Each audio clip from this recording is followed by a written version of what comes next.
In the 1950s, a white record producer named Sam Phillips was working on rock and roll music from black musicians across Memphis.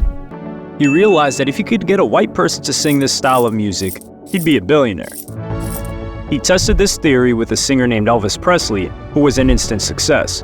Soon, more and more white musicians were promoted, and the black musicians who pioneered the music were left behind. It was one of music's greatest ever injustices. Sam Phillips lived during a period of segregation where white people and black people were expected to live separately. However, he got to know black people and their music through working on farms in his hometown of Florence, Alabama. In an interview, he said, "As a child, there was a real awakening of my spirit because I had spent so much time around black people. I saw the unbelievable talents that these people had. In Florence, white and black people picked cotton together, plowed together, did everything except, quote-unquote, socialize." And this amazing music of blues, gospel, soul, and jazz was not being heard by the average American. Sam then moved to Memphis, which was, at that time, the epicenter of black music. In venues alongside Beale Street, the likes of jazz legend Louis Armstrong and blues pioneer B.B. King would regularly perform. However, because of the way things were, there was a lack of recording studios available to black musicians, and Phillips tried to correct this by setting up his own recording studio. Here, anyone of any race could record a song at a very affordable price. In 1949, Phillips signed a lease to an old automobile glass repair shop, and a year later, he opened Memphis Recording Service. Phillips said, "I just thought that black music should be exposed in the right form, and somebody that purveyed it should not be ashamed of it." However, because of segregation, Sam was heavily criticized for mixing with black artists. His response was not to push back or anything, but to simply just get on with things. In an interview, he said, "You almost have to transpose yourself back to those days and to what people had to confront. I knew the way whites felt about blacks. I didn't feel that way. Yeah, I didn't condemn the other people because I knew that to a degree they had no control over generation after generation of prejudice. These things I had to deal with, the social situations. I'm not a shrinking violet, but I never would have made it had I gone out and tried to challenge." Sam's recording studio was used by local blues artists such as Howlin' Wolf, B.B. King, and James Cotton. In 1951, he produced the song Rocket 88 by Ike Turner, which is often credited as the very first rock and roll song. This was a louder and more aggressive variation of rhythm and blues music with an emphasis on the guitar. Sam then set up his own label, Sun Records, in 1952. These artists were making great music, but not enough money. Around this period, Phillips uttered the prophetic line, "If I could find a white man who had the Negro sound and the Negro feel, I could make $1 billion." And eventually, a 19-year-old truck driver called Elvis Presley walked into the studio hoping to record some songs as a gift for his mother. Phillips was impressed by his singing voice, his looks, and his charisma. His wish had come true when Elvis was signed to Sun Records. His debut single, That's All Right, was released in July 1954 and quickly became a hit. And there was a rather interesting distinction in how America responded to Elvis Presley over his black counterparts. Elvis's classic song, Hound Dog, was originally performed by the black artist Big Mama Thornton in 1953. Thornton's version was successful and peaked at #1 on the Rhythm and Blues chart, but did not cross over into the mainstream. Elvis's version, meanwhile, reached the top of the pop charts for 11 weeks running. Big Mama Thornton was left embittered by this, recalling how she, quote, "got one check for $500 and never saw another," and called it the record I made Elvis Presley rich on. Little Richard was a big rock and roll star, but his record label was eager to have his songs sung by white artists. In 1955, he released the song Tutti Frutti, but 2 years later, his label offered the song up to a white singer called Pat Boone. Boone said it didn't make sense for him to cover a recent Little Richard song, but the producers talked him into it. Despite being the same song, Boone's version made #12 on the national pop chart, with Little Richard's trailing behind, only reaching #21. Little Richard claims that he was sidelined as a rhythm and blues artist rather than the pop and rock artist that Elvis was being platformed as. In an interview, Little Richard said, "They didn't want me to be in the white guy's way. I felt I was pushed into a rhythm and blues corner to keep out of rockers' way because that's where the money is. When Tutti Frutti came out, they needed a rock star to block me out of white homes because I was a hero to white kids." And essentially, the higher-ups did not want Little Richard to become a sex symbol like Elvis. Little Richard went on to say, "The white kids would have Pat Boone upon the dresser and me in the drawer because they like my version better. but the families didn't want me because of the image that I was projecting. Another common theme was that songs were covered but tweaked to be more palatable to a mass audience.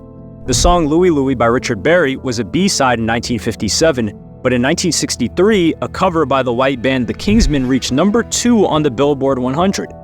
Richard Berry's version had lyrics sung in Jamaican patois and contained calypso elements. The Kingsmen's version stripped the song of these characteristics and became a huge hit. A similar thing happened much later when Eric Clapton covered Bob Marley's song I Shot the Sheriff. The track was slightly diluted of its reggae sound and performed much better on the charts. One of the few black artists that broke into the mainstream was Fats Domino, who had hits with Ain't That Shame, Blueberry Hill, and Blue Monday. He sold 65 million records and was the highest-selling musician after Elvis. In fact, Elvis even tried to use his platform to promote Domino too. After performing in Las Vegas, an interviewer referred to him as the king of rock and roll, but Elvis pointed towards Domino and said, "There's the real king of rock and roll." But arguably, Elvis' biggest rival of all was Chuck Berry. In 1956, Berry's management decided to make him look whiter in his publicity photos in the hopes of getting him more gigs. This stunt backfired when he turned up to the concert, and clearly, this man was not what he looked like. Chuck Berry was scheduled to perform a gig in Knoxville, but when he arrived, he was informed that this was a whites-only club, and they did not realize he was black. So, despite having sold out for this concert, he was not allowed to play. Bruce Pegg, who wrote a biography on Chuck Berry, said, "Elvis Presley may have become successful, like other white performers, before and since, by imitating black performers, but never once would he have felt it necessary to change his appearance and pass for black. For Chuck Berry, however, such racial ambiguity was necessary if he, like Presley, was to cultivate a white audience." And after the success of Elvis, Sam Phillips would turn from hero to villain in the eyes of many black musicians. He started mainly promoting white musicians such as Johnny Cash, Roy Orbison, and Jerry Lee Lewis. This had led many to the conclusion that Phillips had abandoned black artists. Phillips' rather unsatisfactory response to this criticism was, "When I started recording whites, I was accused of abandoning black people after getting out of them what I wanted, that I was using black people. In actuality, it was totally to the contrary. I would love to have kept recording black people, period. And I continued to record some, but not as many. My thinking was that if we could record white people that felt the emotions that were so akin to black people's emotions, this could broaden the base for the acceptance of that type of feel in music. I felt that this would not be achieved in any other way, maybe never, or certainly not as soon as it was."